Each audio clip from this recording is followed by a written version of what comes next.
Assalamualaikum warahmatullahi wabarakatuh. Selamat pagi. Ketemu kembali bersama saya di channel Dunia Pangan ID. Apa kabar? Ya, alhamdulillah. Semoga Anda selalu baik-baik saja. Pada video kali ini saya akan membahas salah satu unsur penting di dalam pangan kita. Selain ada istilah thayyib, kita juga harus mengkonsumsi makanan yang halal. Ya, jadi lengkap halalan thayyiban. Ya, jadi halal dan thayyib. Berkait dengan halal, pada video ini saya akan membahas mengenai bagaimana cara mengidentifikasi produk pangan nabati. Ya. Jadi produk pangan nabati ini dari asalnya sebenarnya adalah produk yang halal. Tetapi selama proses pengolahan tentu ada berbagai penambahan bahan-bahan lain, ya. Bahan-bahan dari luar seperti BTP, ada pewarna, ada pengawet, emulsifier, dan bahan-bahan lainnya. Nah, bahan-bahan lain yang ditambahkan inilah yang menyebabkan status kehalalan dari produk nabati ini menjadi diragukan, ya, sehingga bahan-bahan yang ditambahkan harus berstatus halal sehingga produk akhirnya menjadi halal. Yang kedua, produk nabati juga bertransformasi menjadi beberapa produk yang tidak kelihatan lagi menjadi produk nabati, ya. Nah, produk yang sudah mengalami transformasi ini tentu akan menjadi produk yang sangat kompleks, yang susah ditelusuri oleh orang-orang yang tidak paham dengan dunia pangan. Nah, untuk itu saya akan menjelaskan bagaimana cara mengidentifikasi titik-titik kritis dari produk nabati yang kita konsumsi sehari-hari. Sebelum saya membicarakan masalah produk nabati ini lebih lanjut, silahkan bagi yang belum subscribe, ya, di-subscribe terlebih dahulu channel ini. Nah, jadi produk nabati ini sangat banyak dan sangat beragam bentuknya, ya.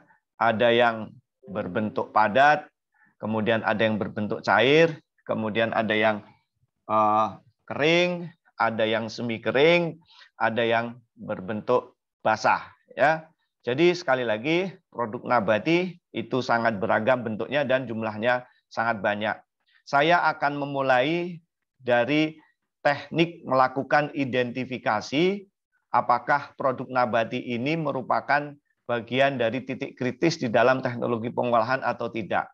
Saya memiliki decision tree yang bisa digunakan untuk membantu apakah produk yang Anda pegang atau produk yang Anda produksi atau bahan yang ditambahkan di dalam produk Anda merupakan bagian dari titik kritis atau bukan dalam proses pengolahan produk nabati. Nah, kita akan mulai dari pertanyaan pertama, karena produk nabati ini adalah produk yang dari sumbernya itu sudah halal, ya. Pertanyaan pertama, apakah produk nabati yang Anda miliki atau yang Anda olah atau yang Anda temukan itu produk yang sudah mengalami proses pengolahan atau belum, ya? Maka jawabannya tentu ada dua, ya. Yang pertama iya atau sudah mengalami proses pengolahan, atau yang kedua belum mengalami proses pengolahan atau jawabannya adalah tidak. Jika produk nabati ini belum mengalami proses pengolahan, maka otomatis statusnya langsung halal karena tidak merupakan bagian dari titik kritis. Tetapi kalau jawabannya adalah iya, artinya jawabannya adalah jawaban yang sebelah kanan, maka ada pertanyaan berikutnya, ya. Pertanyaan yang kedua, apakah di dalam proses pengolahan tadi melibatkan mikrobia atau tidak, ya, atau di dalam proses pengolahan ini menambahkan kultivasi mikrobia tertentu, ya. Maka jawabannya tentu akan ada dua, ya. Yang pertama adalah jawaban tidak, yang kedua adalah jawaban iya. Ya, artinya di dalam proses pengolahan melibatkan mikrobia. Nah, saya akan menjelaskan bagaimana kalau di dalam proses pengolahan itu melibatkan mikrobia di dalam prosesnya. Maka pertanyaan berikutnya, apakah di dalam proses pengolahan atau fermentasi ini termasuk dalam fermentasi Homer? Ya. Apabila dia masuk fermentasi Homer, ya, maka otomatis produk ini tidak bisa digunakan atau statusnya adalah haram, ya. Jadi kalau dia fermentasi Homer, bagaimana indikasi, ya, salah satu indikator yang bisa kita gunakan kalau fermentasi itu adalah fermentasi Homer. Yang pertama, produknya adalah produk minuman. Ya, jadi sekali lagi, produk yang pertama adalah berupa produk minuman. Yang kedua, bagaimana teknik fermentasinya? Apakah fermentasi itu aerob ataupun fermentasi anaerob? Ya, artinya apakah di dalam proses fermentasi itu wadahnya ditutup dengan rapat atau tidak ditutup dengan rapat? Nah, untuk fermentasi Homer atau fermentasi alkohol, syaratnya harus ditutup dengan rapat karena bakteri penghasil alkohol ini bersifat anaerob. Ya, jadi itu kriteria yang kedua. Kriteria yang ketiga, berapa jumlah alkohol yang dihasilkan? Ya, alkohol yang dihasilkan maksimal adalah 0,5. Ya, sekali lagi 0,5% dari berat bahan atau produk. Ya, jadi kalau memenuhi 3 syarat itu, maka otomatis statusnya akan haram. Nah, apabila fermentasi itu bukan fermentasi Homer, ya, salah satu indikasinya adalah fermentasi ini dilakukan secara aerob. Ya, artinya kalaupun ada alkohol akan dirubah menjadi asam asetat, ya, asam cuko, ya, asam cuka, sehingga ini tidak tergolong dalam fermentasi alkohol atau non-Homer, sehingga produk ini adalah produk yang non-kritis. Artinya produk ini berstatus halal. Nah, kemudian kita akan bahas diagram yang ke sebelah kanan apabila di dalam proses pengolahan ini tidak melibatkan kultivasi bakteri tertentu atau mikrobia tertentu. Maka pertanyaan berikutnya, adakah bahan lain yang ditambahkan dalam bentuk BTP? Ya, bahan tambahan pangan, baik itu bahan tambahan pangan, bahan penolong, atau bahan-bahan lain yang dimasukkan di dalam proses pengolahan. Tentu jawabannya ada 2, jawaban iya dan jawaban tidak. Oke, saya akan bahas terlebih dahulu kalau jawabannya adalah tidak. Kalau dijawab tidak, artinya adalah non-kritis atau statusnya halal. Artinya produk ini adalah produk nabati yang diolah tidak melibatkan mikrobia dan tidak mengalami penambahan bahan lain. Maka tergolong dalam produk non-kritis atau produk halal. Ya. Kemudian yang sebelah kanan jawabannya adalah iya. Artinya produk ini adalah bahan nabati yang diolah tanpa melibatkan mikrobia tetapi ditambahkan bahan-bahan lain. Baik dalam bentuk BTP maupun dalam bentuk bahan penolong lain. Bagaimana status kehalalannya? Status kehalalannya harus dicek terlebih dahulu bahan tambahan apa yang ditambahkan atau bahan penolong apa yang digunakan. Sehingga ini merupakan bagian dari titik kritis. Ya. Dengan demikian poin-poin penting di dalam identifikasi status kehalalan produk nabati sudah cukup jelas. Ya. Sekali lagi, ada produk nabati yang tidak diolah, ya, itu artinya produk non-kritis, otomatis dia akan halal. Yang kedua ada produk nabati yang diolah dengan melibatkan bakteri atau melibatkan mikrobia, maka status kehalalannya harus produk non-Homer. Kemudian golongan yang ketiga, produk nabati yang diolah tanpa melibatkan mikrobia, tetapi diolah dengan menambahkan bahan-bahan tertentu, maka status kehalalannya harus ditentukan dengan bahan-bahan yang ditambahkan tadi. Artinya kalau bahan-bahan yang ditambahkan halal, maka otomatis akan menjadi halal. Kemudian saya akan menjelaskan yang dimaksud dengan bahan nabati. Kita akan kasih batasan terlebih dahulu, ya, adalah bahan yang berasal dari tanaman atau buah-buahan, ya, yang pada awalnya merupakan produk halal, tetapi setelah diproses dengan menggunakan bahan aditif atau bahan tambahan pangan atau bahan penolong yang tidak halal, maka status kehalalannya akan berubah. Ya, itu adalah prinsip dasar teorinya. Nah, untuk produk-produk nabati yang akan kita bahas, ada beberapa produk, ya. Ini kita akan kupas satu-satu titik kritis dari setiap bahan-bahan ini, ya. Yang pertama kita akan bahas mengenai dried product atau produk buah dan sayur yang dikeringkan. Kemudian yang kedua adalah tepung terigu. Tepung terigu itu tepung yang diolah dari tanaman gandum. Kemudian ada produk oleoresin, ya, ini adalah produk rempah-rempah atau spicy yang biasanya untuk oleoresin ini memberikan rasa pedas seperti cabai, kemudian merica, ada cengkeh, kemudian jahe dan lain-lain ya. Kemudian ada produk emulsifier, tetapi emulsifier nabati. Selanjutnya ada hydrolyzed vegetable protein atau HVP. Kemudian ada minyak nabati dan margarin. Selanjutnya adalah gula, tapi yang dimaksud di sini adalah gula putih atau gula pasir atau gula yang berasal dari tebu. Kemudian ada pewarna, ya nanti ada pewarna alami terutama karena kalau dia pewarna sintetis akan masuk ke dalam kategori chemical, pewarna-pewarna tertentu ya. Kemudian ada jam jelly. Ya, jam jelly itu kalau kita bahasanya adalah selai dan turunannya. Selanjutnya ada manisan buah-buahan, ya, manisan buah-buahan. Kemudian ada sari buah dan konsentrat, ya, sari buah dan konsentrat. Yang dimaksud dengan konsentrat ini adalah puri ya atau bubur buah, kemudian yang dikentalkan yang biasanya digunakan untuk sediaan produk-produk perusahaan minuman berbasis buah biasanya. Kemudian ada buah-buahan yang dikalengkan, kemudian ada saus, ya, saus, ada saus sambal, saus tomat, dan saus-saus yang lain. Dan terakhir kita bahas mengenai produk pati dan turunannya. Ya, jadi yang dimaksud dengan produk pati ini adalah produk dari amilosa amilopektin serta hasil turunan-turunan dari produk tersebut. Baik, kita akan masuk ke pembahasan pertama yaitu produk kering. Ya, produk kering ini bisa berupa sayuran, bisa berupa buah-buahan, ya ini sudah sangat umum ya, sayuran kering, buah-buahan kering. Kemudian ada spicy, ya spicy ini bumbu-bumbuan kering. Sekarang sudah banyak sekali seperti lada bubuk ada ya.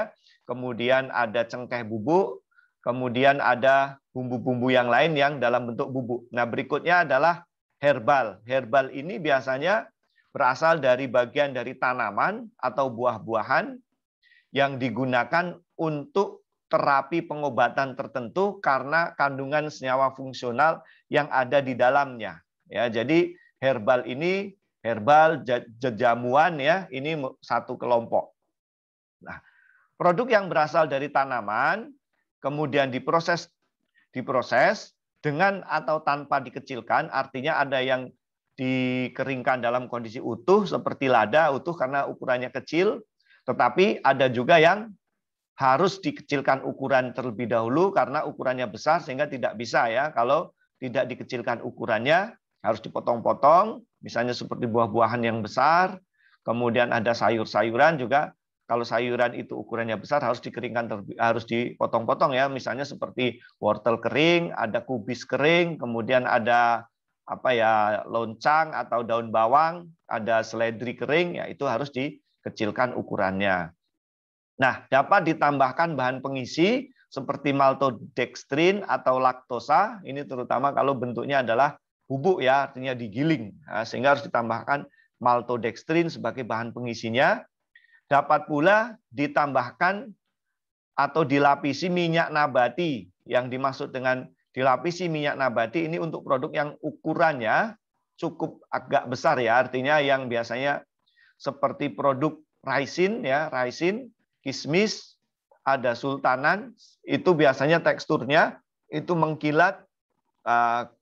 Ini biasanya ditambahkan dengan pelapis minyak nabati ya, supaya salah satu tujuannya untuk raisin dan kismis kalau dikasih pewarna dia menjadi lebih bagus dan lebih lengket. Makanya ditambahkan minyak nabati.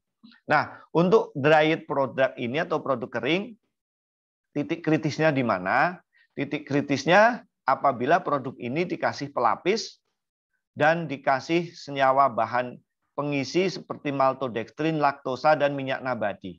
Nah, yang menjadi titik kritis dari penambahan bahan ini adalah laktosa dan minyak nabati. Kita akan bahas di mana titik kritis laktosa.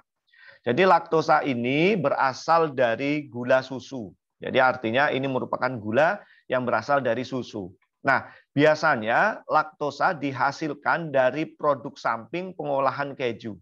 Ya, keju digumpalkan terlebih dahulu, kemudian bagian yang menggumpal, ya, jadi susu digumpalkan, Nah, setelah menggumpal, gumpalannya diambil, diolah menjadi keju.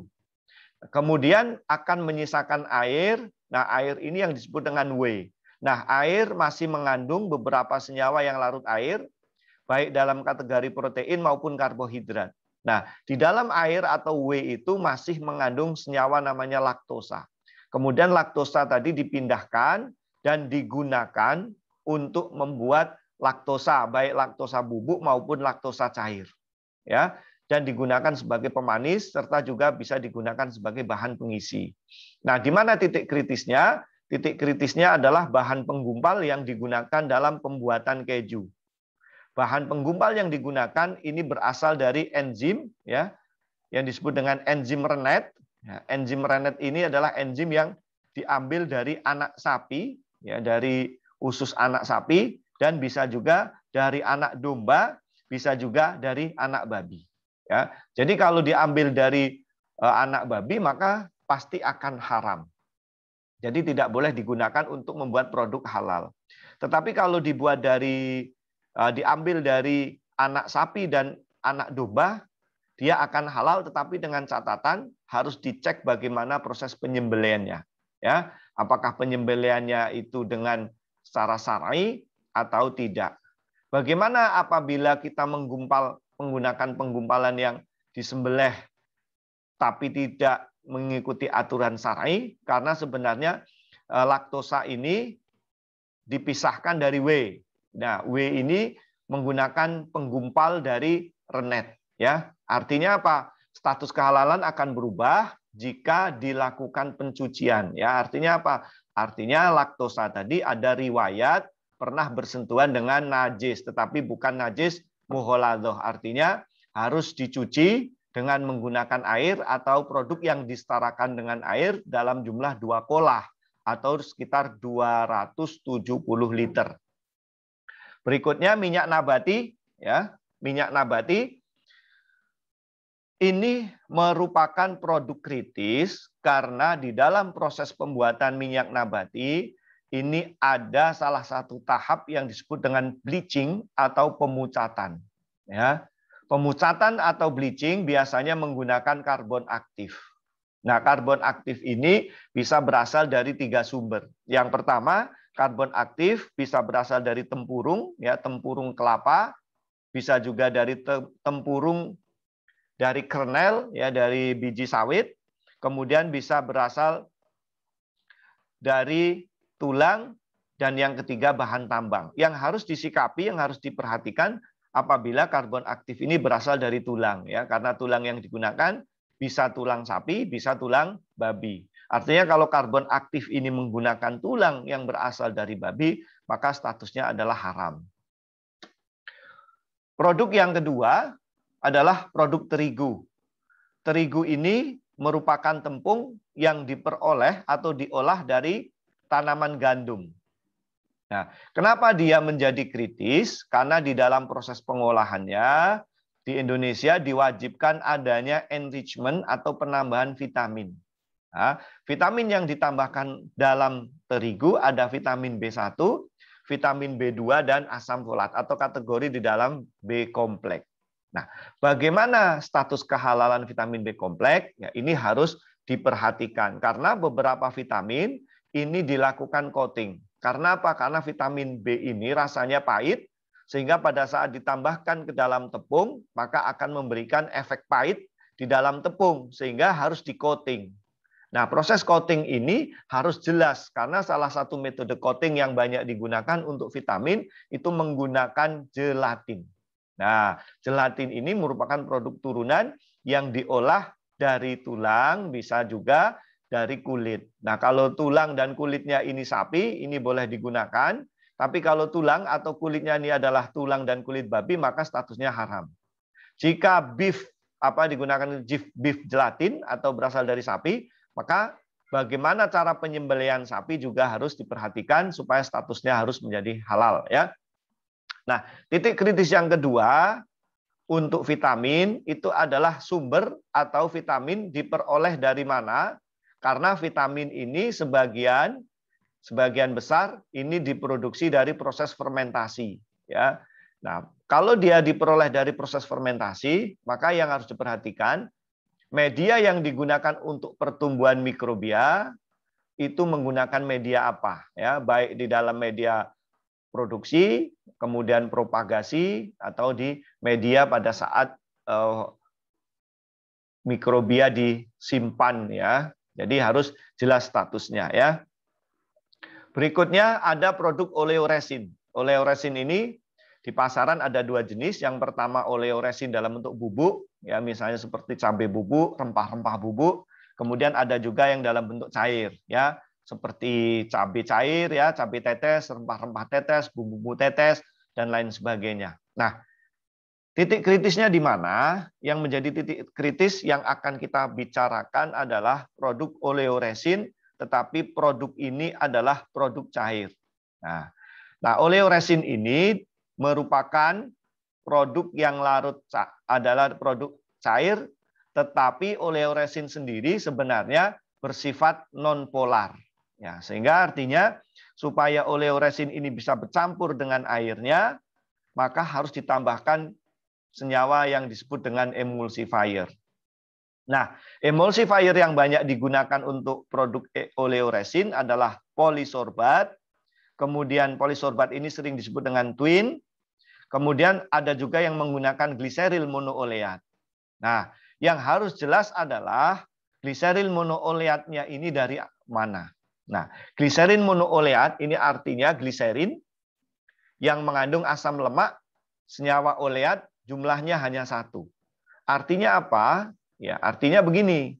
Oleat ini merupakan produk lemak yang bisa berasal dari lemak nabati, bisa berasal dari lemak hewani. Ya, kalau dari lemak hewani maka status kehalalan dari lemak hewani tadi harus jelas terlebih dahulu. Itu yang pertama.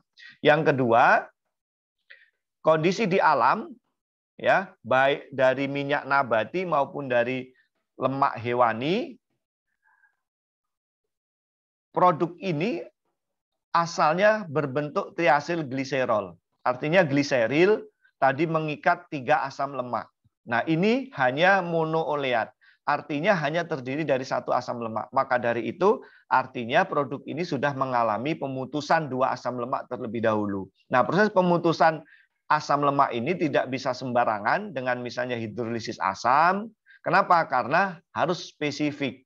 Ya, harus spesifik. Kalau di hidrolisis bisa jadi nanti 3 asam lemaknya putus semua. Tapi kita menginginkan ada 1 asam lemak yang masih tertinggal di situ. Sehingga kita harus menggunakan hidrolisis enzimatis. Nah, hidrolisis enzimatis ini yang harus diperhatikan adalah sumber enzim yang digunakan dari mana. Ya, bagaimana status kehalalan dari enzim yang kita gunakan untuk hidrolisis asam oleatnya. Produk selanjutnya adalah produk emulsifier nabati. Untuk produk emulsifier nabati yang paling banyak itu produk kedelai, sehingga kita sebut dengan soya lecithin atau soy lecithin. Untuk lecithin ini sebenarnya ada 2 produk. Yang pertama adalah lecithin yang berasal dari kuning telur. Yang kedua lecithin yang berasal dari soya. Tetapi karena kita sedang membahas titik kritis terkait produk nabati, maka sudah barang tentu yang akan kita bahas adalah soy lecithin atau soya lecithin. Kemudian produk nabati yang lain sebagai emulsifier adalah mono dan digliserida atau mono atau diglyceride. Untuk soy lecithin ini terbuat dari kedelai, namun yang harus dicermati bahwa untuk meningkatkan nilai fungsional lecithin sering ditambah enzim fosfolipase. Ya. Jadi untuk meningkatkan nilai fungsionalnya biasanya ditambahkan enzim fosfolipase. Nah, fosfolipase ini fungsinya untuk apa? Biasanya fosfolipase digunakan untuk meningkatkan daya cerna dari soy lecithin ini. Nah, yang harus jelas adalah status kehalalan dari fosfolipase yang kita gunakan. Kemudian titik kritisnya adalah tentu pada enzimnya, ya. Enzim dari fosfolipase ini sumbernya dari mana? Kalau dia dari mikrobia, maka yang harus jelas adalah media pertumbuhan mikrobianya. Kemudian produk emulsifier nabati yang kedua adalah mono dan diglycerida. Ya, ini biasanya diolah dari minyak biji kapas, kemudian ada minyak jagung, ada minyak biji biasanya bunga matahari, ada juga yang diolahnya ya. Nah, ini kan bentuknya mono dan digliserida.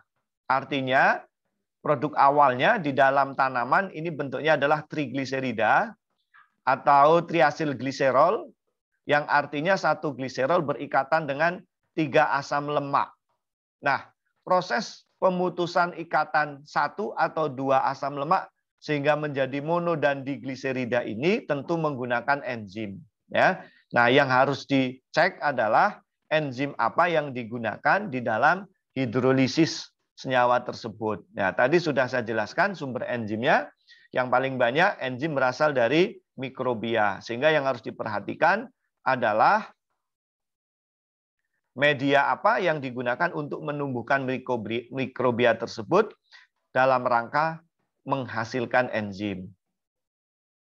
Berikutnya ada hydrolyzed vegetable protein atau protein yang diperoleh dari hidrolisis dari sayuran ya. Kita kenal dengan HVP. Nah, produk ini paling banyak adalah produk kedelai ya. Jadi HVP ini kita juga sering mengenalnya sebagai susu kedelai ya, walaupun sebenarnya berbeda. Nah, tapi untuk susu kedelai ini, nah yang harus diperhatikan di mana? Jadi titik kritis adalah bahan yang digunakan untuk menghidrolisis ya, yaitu enzim. Saya sudah menguraikan di mana titik kritis enzim sudah berulang-ulang. Tetapi kenapa senyawa ini harus melibatkan enzim di dalam proses hidrolisis ya? Karena protein ya sebenarnya di dalam susu atau di dalam produk kedelai ini terdapat dalam bentuk kompleks dengan senyawa-senyawa yang lain sehingga harus dihidrolisis ya, harus dihidrolisis dengan senyawa-senyawa tertentu sehingga menghasilkan protein murni. Berikutnya saya akan membahas mengenai minyak nabati ya. Minyak nabati ini antara lain ada minyak jagung, kalau di kita ada minyak kedelai, minyak kelapa ya, minyak kelapa pun beragam ya. Ada minyak kelapa sawit, kemudian ada minyak kelapa saja yang berasal dari kopra atau berasal dari nyiur. Ada lagi PKO. PKO ini minyak yang diperoleh dari inti sawit. Untuk karakter dari PKO ini lebih mirip minyak yang berasal dari kopra ya atau minyak kelapa dibanding dengan minyak yang berasal dari sawit. Nah, ini beberapa produk yang ada di Indonesia. Tetapi kalau produk itu juga dari luar, ini banyak juga ya.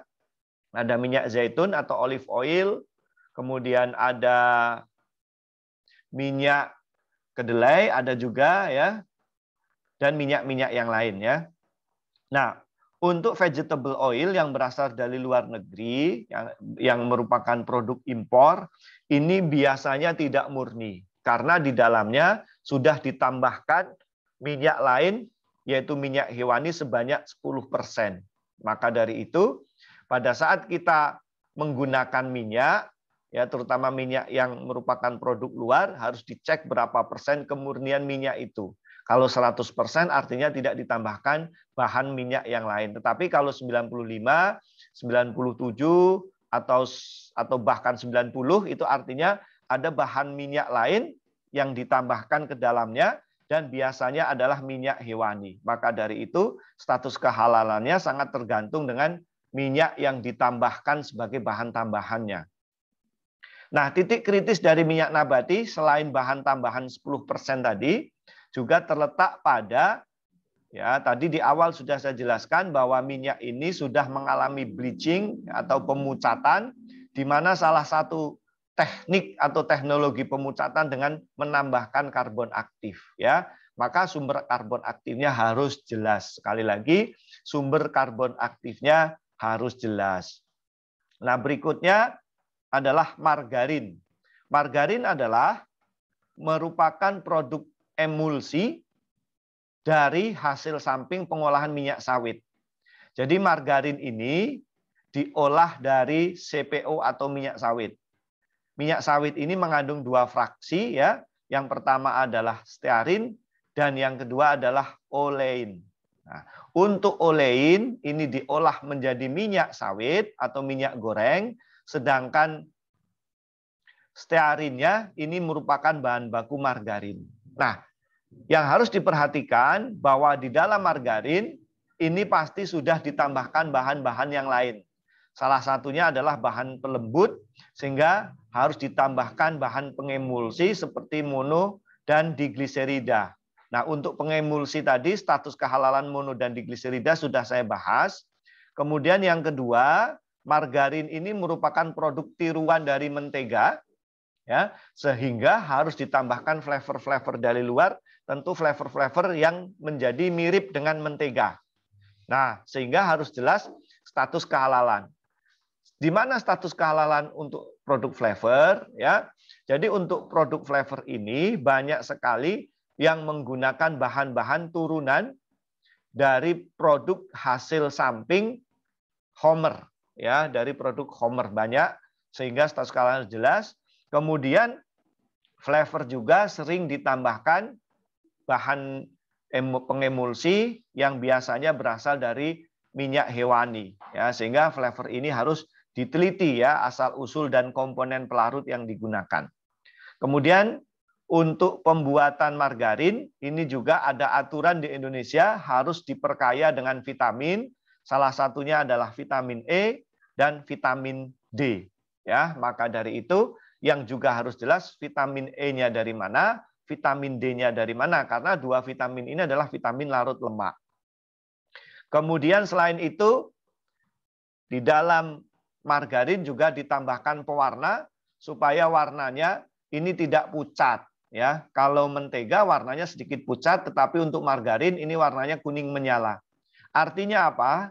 Artinya di dalam margarin sudah ditambahkan beberapa bahan pewarna. Nah, bahan pewarna itu sekali lagi ada dua, sudah saya jelaskan. Ada bahan pewarna yang merupakan chemical, artinya bahan kimia, ini tidak termasuk titik kritis, artinya statusnya halal.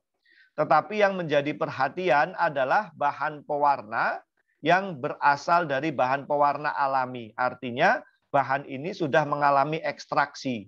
Ya, sekali lagi artinya kalau dia bahan pewarna alami, artinya dia sudah mengalami ekstraksi. Maka status pelarut yang digunakan itu harus jelas. Yang pertama adalah pelarut yang digunakan. Yang kedua, bahwa pewarna alami ini adalah pewarna yang sensitif. Yang dimaksud sensitif adalah mudah berubah akibat panas, mudah berubah akibat oksidasi, mudah berubah akibat perubahan pH. Maka dari itu beberapa senyawa pewarna alami itu dilakukan coating, ya, supaya bahan ini menjadi bahan yang lebih stabil. Nah, maka yang harus ditanyakan adalah bahan pelapis atau coating yang digunakan itu apa, ya, supaya clear. Nah, itulah titik kritis dari produk nabati dari margarin, ya. Tadi salah satunya adalah emulsifier yang digunakan, terus adalah flavor yang ditambahkan, ya. Kemudian vitamin yang digunakan sebagai enrichment, serta pewarna, ya. Pewarnanya adalah pewarna alami atau pewarna yang bukan pewarna alami. Oke, berikutnya gula, ya.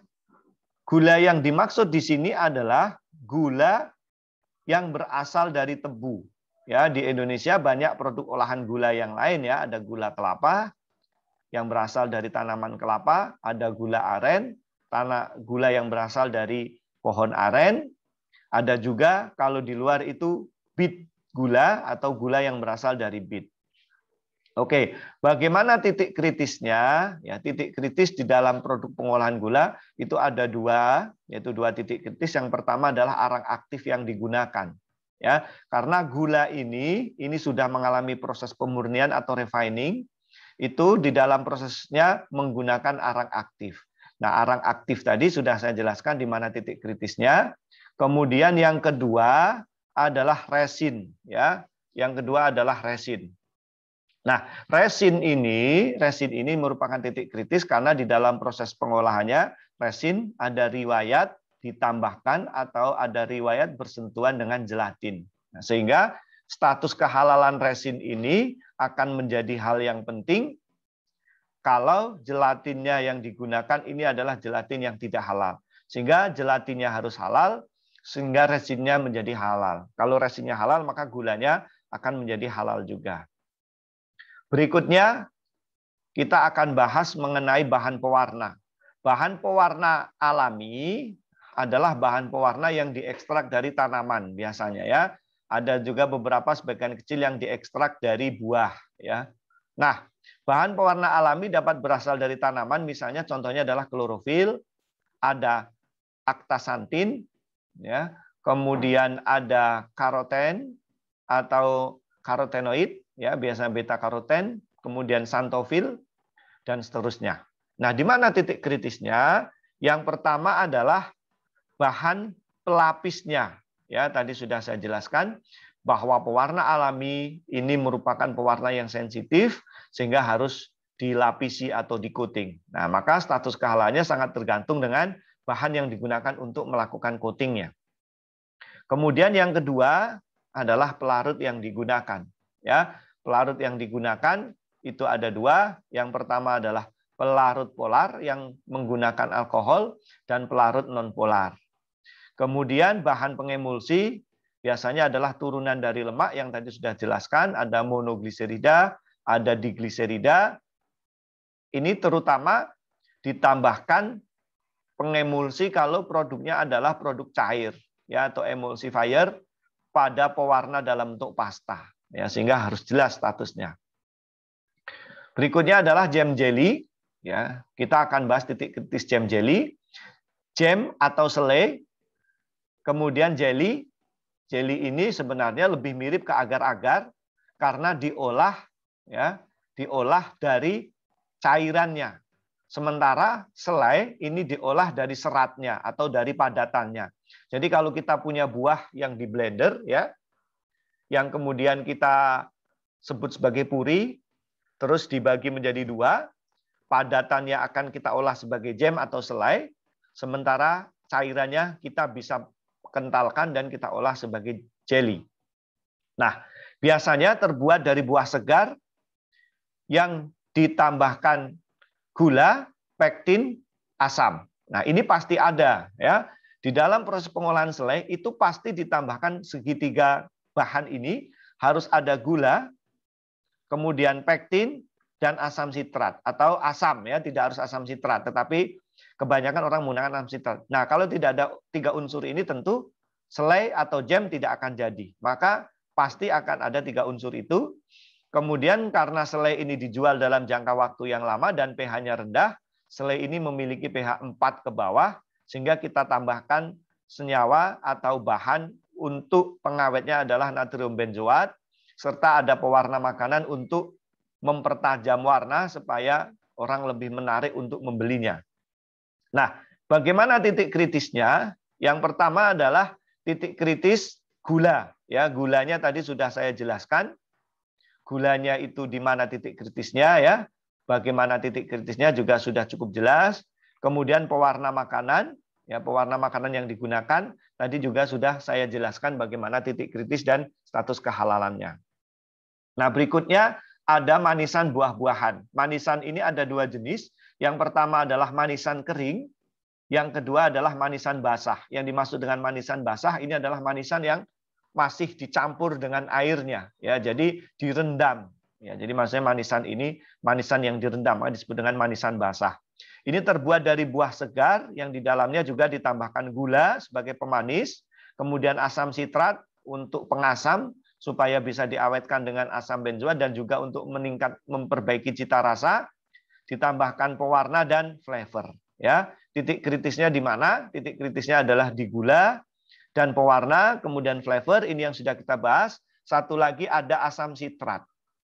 Nah, asam sitrat ini merupakan produk mikrobial, ya, merupakan produk mikrobia, sehingga status kehalalannya ini harus jelas.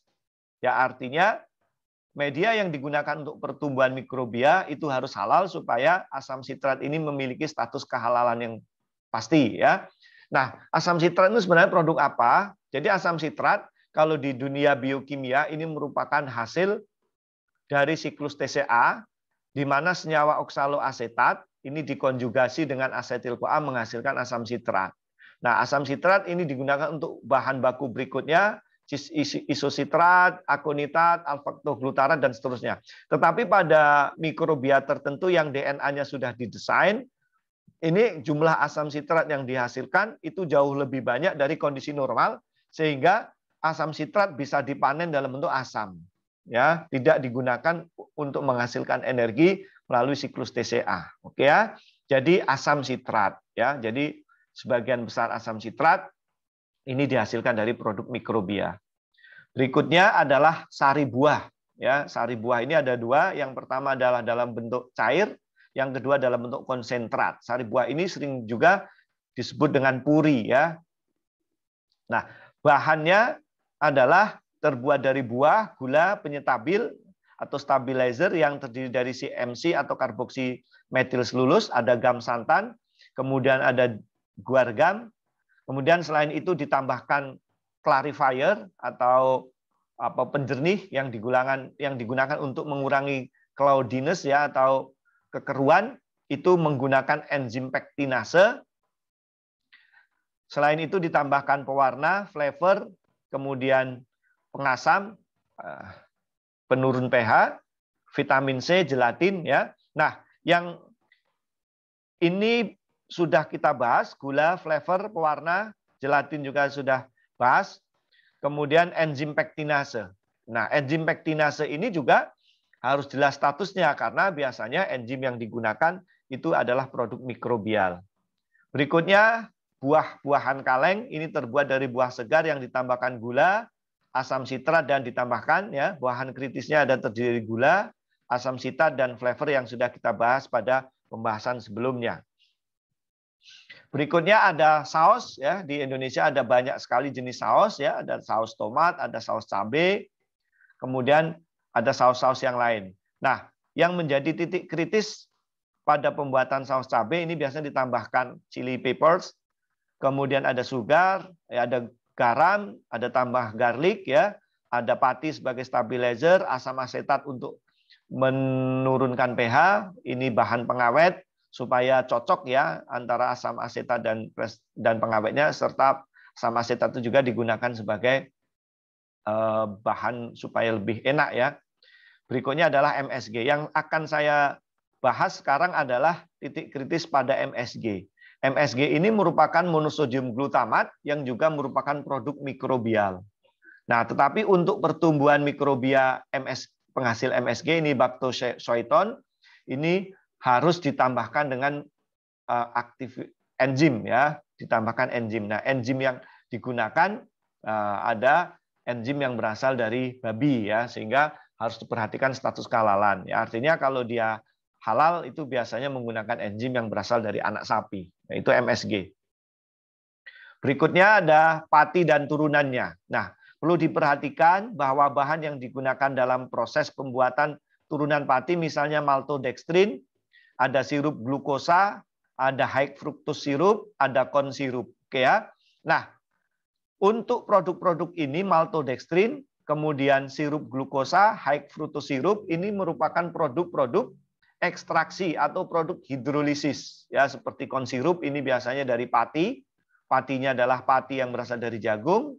Kemudian high fructose sirup ini biasanya dihidrolisis dari buah-buahan. Nah, yang harus diperhatikan adalah proses hidrolisisnya. Proses hidrolisisnya menggunakan enzim tentu, tidak bisa sembarangan karena ini pada atom C spesifik yang bisa dihidrolisis. Nah, kemudian selain itu, setelah dihidrolisis ada bahan untuk bleachingnya ya atau arang aktifnya. Nah, ini status kehalalannya juga tergantung dengan arang aktif yang digunakan. Nah, itu beberapa produk. Sebenarnya masih banyak produk-produk dari tanaman atau dari buah yang lain, tetapi itulah bahasan-bahasan yang penting ya. Nah, tadi ada buah dan sayur, kemudian ada tepung terigu, ada oleoresin, ini yang sudah kita bahas satu persatu. Nah, sekarang standar dokumen apa yang diperlukan untuk membuktikan bahwa produk itu produk halal, terutama bagi perusahaan atau IKM yang sedang melakukan sertifikasi.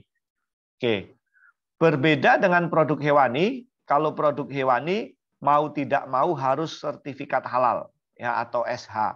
sertifikat halal yang dikeluarkan oleh LP POM MUI maupun sertifikat halal yang dikeluarkan oleh lembaga-lembaga lain, misalnya lembaga di luar yang mengadakan kerjasama atau berafiliasi dengan LP POM MUI. Untuk produk nabati, ya, bisa 3 bentuk dokumen yang diberikan sebagai bahan pelengkap. Yang pertama adalah sertifikat halal, yang kedua bisa dengan flowchart atau diagram alir, yang ketiga dengan COA atau analisa laboratorium.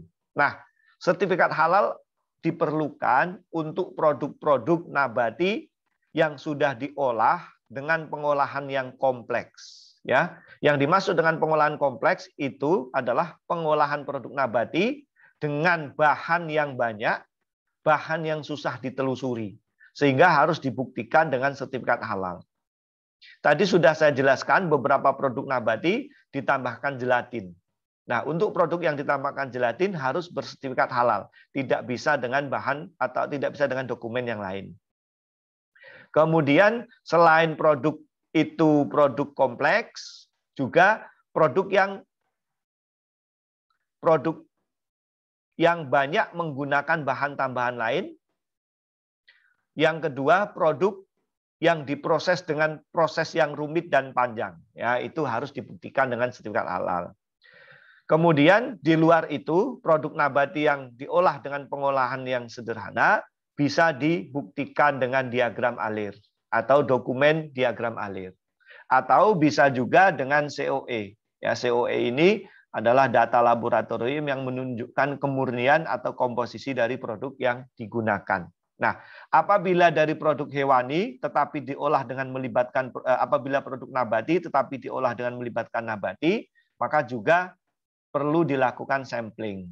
Ya, misalnya dengan menambahkan gelatin, ya, sehingga harus disampling. Teknik samplingnya sudah saya bahas di video yang lain, ya, yaitu harus disampling pada bahan baku dan disampling pada produk akhir.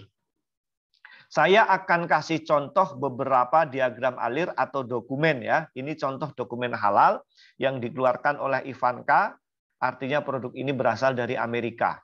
Nah, di produk nabati ini tertulis dikatakan halal apabila ada lambang Crescent M, halal, baru halal. Artinya apa? Artinya produk ini diproduksi oleh perusahaan yang juga dia memproduksi produk yang tidak halal dengan merek yang sama. Sehingga dikatakan halal untuk produk ini yang dikasih label Crescent M di dalam kemasannya. Maka bagi konsumen, bagi kita untuk mengkonsumsi produk halal yang bermerek ini harus dicek ada tidaknya Crescent M di dalam kemasannya. Kalau tidak ada sudah dipastikan artinya sertifikat ini tidak diperuntukkan untuk yang tidak ada Crescent M-nya. Oke, berikutnya ini contoh diagram alir atau flowchart tetapi harus dilengkapi dengan diagram-diagram yang lain. Kenapa? Karena ada beberapa tambahan yang statusnya tidak jelas. Misalnya seperti DL alpha tocopherol, kemudian ada modified food stat atau pati modifikasi atau pati termodifikasi, ada sirup glukosa, kemudian ada sodium askorbat. Ini harus dijelaskan satu-satu sumbernya dari mana supaya diagram alir ini menjadi lengkap. Ini adalah contoh juga diagram alir yang harus dicek juga. Karena apa? Karena ini menambahkan bahan-bahan yang statusnya harus belum jelas. Misalnya pektinase, artinya di dalam proses ini menggunakan enzim pektinase. Kemudian menggunakan amilase. Ya, amilase ini merupakan enzim yang digunakan untuk memecah gula atau amilum. Kemudian juga menambahkan karbon aktif, ini juga statusnya harus jelas. Kemudian ada absorption, artinya dia menambahkan bahan absorben. Nah, ini juga harus jelas satu-satu. Nah, diagram alir ini tidak bisa digunakan atau harus dilengkapi dengan diagram-diagram yang lain. Nah, berikutnya yang sebelah kiri ini juga diagram alir yang statusnya belum jelas. Karena apa? Karena di dalam prosesnya juga menambahkan bahan refined sunflower oil. Jadi apa? Minyak yang berasal dari minyak biji bunga matahari. Nah, ini juga harus jelas. Karena tadi kalau produk nabati, minyak-minyak biasanya mengandung 10% atau maksimal 10% minyak hewani. Ya. Samping itu di dalam prosesnya ada bleaching yang digunakan untuk penjernihan yang menggunakan karbon aktif.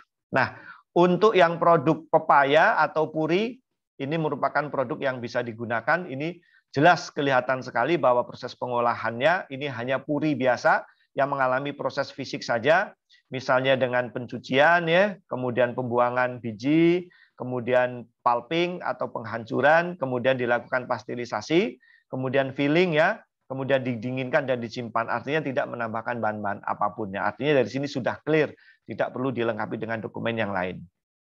Nah, ini juga salah satu flowchart yang belum jelas karena setiap prosesnya ini pasti menambahkan bahan-bahan tertentu yang tidak ditambahkan di dalam flowchart-nya, nggak ada.